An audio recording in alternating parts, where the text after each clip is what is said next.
It seems that despite his loudmouth remarks, misogynistic accusations, and terrible hairdo, Donald Trump's army of supporters have remained loyal to the Republican candidate, real estate mogul, and highly successful university founder. Per a report from the New York Times, many of the billionaire's wonderfully civil and peaceful devotees have pledged to start a revolutionary war if their knight in shining Botox loses to always honest Hillary Clinton.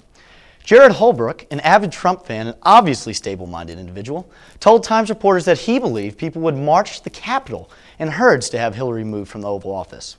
They'll be joined by several of Bill Clinton's mistresses, child support papers in hand.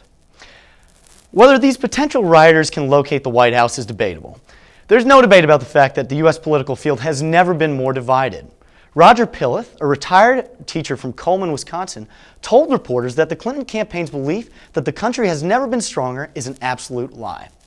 Well, Roger, so is the notion that Hillary doesn't shop in the men's clothing section, but let's avoid stating the obvious.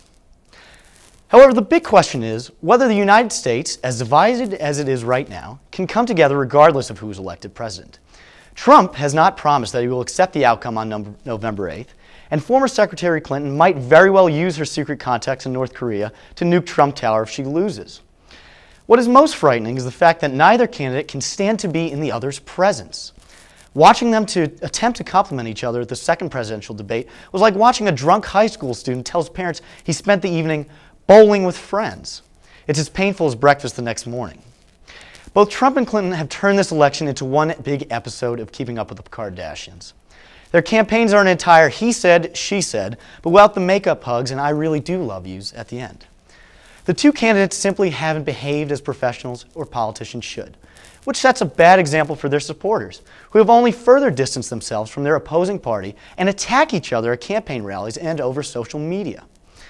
With Hillary Clinton leading by anywhere from 3 to 8 points in most recent polls, and the nation's death sentence just 2 weeks away, we might not need to fear a revolution, but rather an apocalypse. If our next president can't find a way to mend the wounds from this election season and bring the country together, our democratic government structure might actually be in danger. French philosopher Albert Camus once said, "Peace is the only battle worth waging."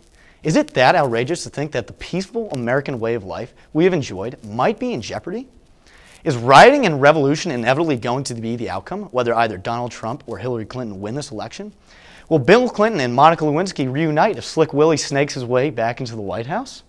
Prepare your knives and pitchforks, folks, because that day of judgment the Bible warned us about might be upon us sooner than you think.